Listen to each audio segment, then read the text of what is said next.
Kako bi se glavice crvenog luka očuvale što duže, potrebno je odrediti optimalan trenutak berbe, pripremiti ih na odgovarajući način i osigurati im optimalne uslove čuvanja. Kako bi se vaš crveni luk što duže u skladištu održao zdravim i kvalitetnim, važno je pravilno ga osušiti. U današnjem videu ćemo sa vama podijeliti najjednostavnije načine sušenja crvenog luka i vremenske odrednice kada se to i koliko dugo radi. Adekvatna berba crvenog luka omogućava da potpuno formirane glavice završe svoj prirodni ciklus razvoja. Pravilno određivanje trenutka berbe djelovati će na dužinu čuvanja ovog povrća. O optimalnom vremenu za berbu crvenog luka smo govorili prije nekoliko dana u odvojenom video savjetu, pa ćemo vam u opisu ovog staviti link za taj video ukoliko vas zanima. Glavice se beru kada su dobro razvijene, umotane u suhe zaštitne listove, a vrat nadzemnog dijela je još uvijek dosta zelen. Posebno obratite pažnju da zrele i suhe glavice ne ostanu na parceli izložene kiši. Kada je ovo povrće vlažno i nedozrelo, podložnije je bržem propadanju. Dugo se čuva samo crveni luk koji je na vrijeme odstranjen. Ako ga čupate rano, previše gust i sočan vrat lukovice dugo će se sušiti, što će povećati rizik od truleži i gljivičnih oboljenja. Tokom mjeseca jula počinje berba crvenog luka koji smo sadili u jesen ili u proljeće. Luk posađen u jesen dozrijeti će malo ranije, početkom jula, a onaj proljetni nešto kasnije, polovinom jula. Upravo zato najveći utjecaj na vrijeme kada vadimo luk jeste vrijeme kada smo ga sadili. Ovisno o sorti i uslovima uzgoja, vegetacijska sezona luka traje u prosjeku od 65 do 85 dana, pa se prema tome možete orijentirati. Da bi znali da je luk završio sa vegetacijom i kada je spreman za berbu, morate pratiti promjene na nadzemnom dijelu, to jest takozvanoj cimi luka. Tokom rasta ona je uspravna, a kada luk prestane rasti i počinje dozrijevati, ona se krene polijegati. Nema potrebe da ga gazite kao što to neki rade. Dok on sam prirodno dozori, sam se i krene prirodno polijegati. Nema potrebe da ubrzavate taj proces. Nakon berbe luk se odmah iznosi iz vrta. Nekada je bio običaj počupani luk ostaviti nekoliko dana u gredici u vrtu, ali to danas više nije moguće. Naime, s obzirom na visoke temperature, danas je to velik rizik. Ukoliko ostavite luk izložen suncu, on će dobiti opekline od sunca i početi će propadati. Doslovno može da se dogodi da se luk na direktnom suncu skuha. Vremenski period od nekih sat vremena nakon berbe sasvim je dovoljan da se luk malo osuši kako bi ga lakše očistili od viška ljuski i zemlje. Dakle, samim tim možemo zaključiti da je luk potrebno sušiti na suhom, prozračnom mjestu u hladovini gdje ne dopiru direktne zrake sunca. Najbolje je to pod nekom nastrešnicom. Prije spremanja na mjesto gdje ćete ga čuvati, luk mora biti potpuno suh jer u suprotnom može doći do truljenja.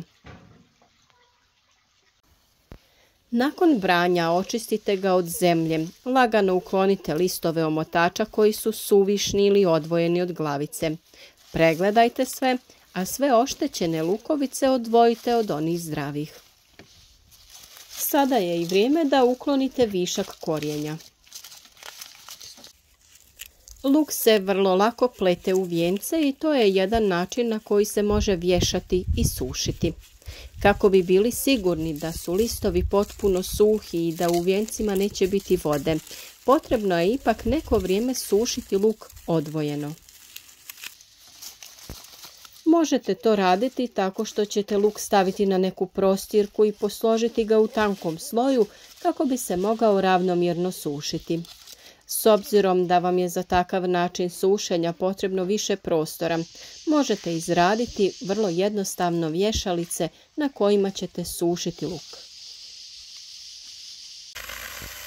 Mi smo ih napravili od tankih štapova koje smo prenamijenili nakon berbe visoke boranije.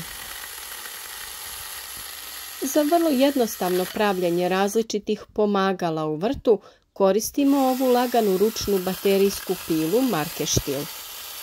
Pogodna je za ovakve manje zahvate, ali i za veće radove poput orezivanja grana na voćkama. Praktična je, lako se koristi, snažna i efikasna u svakoj situaciji, pa je upravo zbog toga preporučujemo svim voćarima i hobi vrtlarima. Na željenu dužinu smo skratili štapove i pripremili i one bočne. Povezali smo ih plastičnim vezicama na razmak koji je dovoljan da se listovi crvenog luka provuku između, a da glavice ne mogu propasti.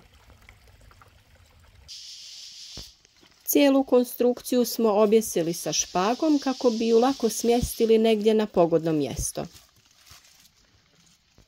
Od stanja glavica i njihove vlažnosti ovisi i period i dužina sušenja. Ovaj proces traje od 1 do 5 dana u domaćim uslovima. Prilikom jačeg dodira ostavljenog nadzemnog dijela iznad glavice crvenog luka može se utvrditi je li on osušen. Ukoliko iz odrezanog dijela izlazi tekućina, glavice se trebaju još sušiti. Dno glavice i zona oko korijena trebaju biti suhi. Ukoliko vremenske prilike ne dozvoljavaju na otvorenom, luk sušimo u zatvorenom prostoru. Temperatura zraka tada treba biti od 22 do 25 stepeni Celzijusa.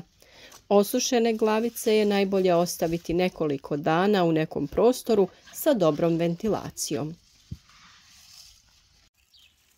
Nakon što su se glavice dobro osušile, možemo ih isplesti u vijence koji se jednostavno spremaju u prostoriji tako što se objese.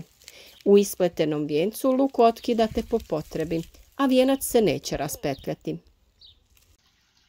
Na ovaj način ne dolazi do truljenja luka, pa je to idealno rješenje za čuvanje. A pored toga, vijenci djeluju lijepo i domaćinski, nekako toplo, i bude uspomene na priče naših baka, na ona prirodi bliža stara vremena. Ukoliko ih spremate na drugi način, tada onaj osušeni dio listova održite oko 1 do 2 cm iznad glavice. Zdrav osušen luk pogodan je za skladištenje. Sve oštećene i prevlažne glavice trebate što brže potrošiti. Iskoristite ih za pripremanje zimnice, dehidraciju ili preradu na neki drugi način. Mjesto gdje ćete skladištiti luk treba biti suho i prozračno. Vlažnost zraka ne smije biti visoka. Optimalna vlaga za čuvanje luka je od 50 do 65%. Tokom čuvanja najviše mu smetaju nagle promjene temperature. Najbolje ga je čuvati u manjim količinama.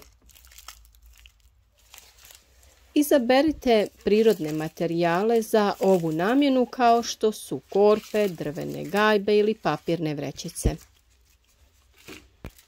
Mogu se koristiti i plastične gajbe sa otvorima koji će osigurati cirkulaciju zraka. Kartonske kutije sa otvorima, mrežaste vrećice, papirnati fišeci ili čak i najlonske čarape mogu se iskoristiti za čuvanje. Glavice luka nikada nemojte držati u zatvorenim kutijama.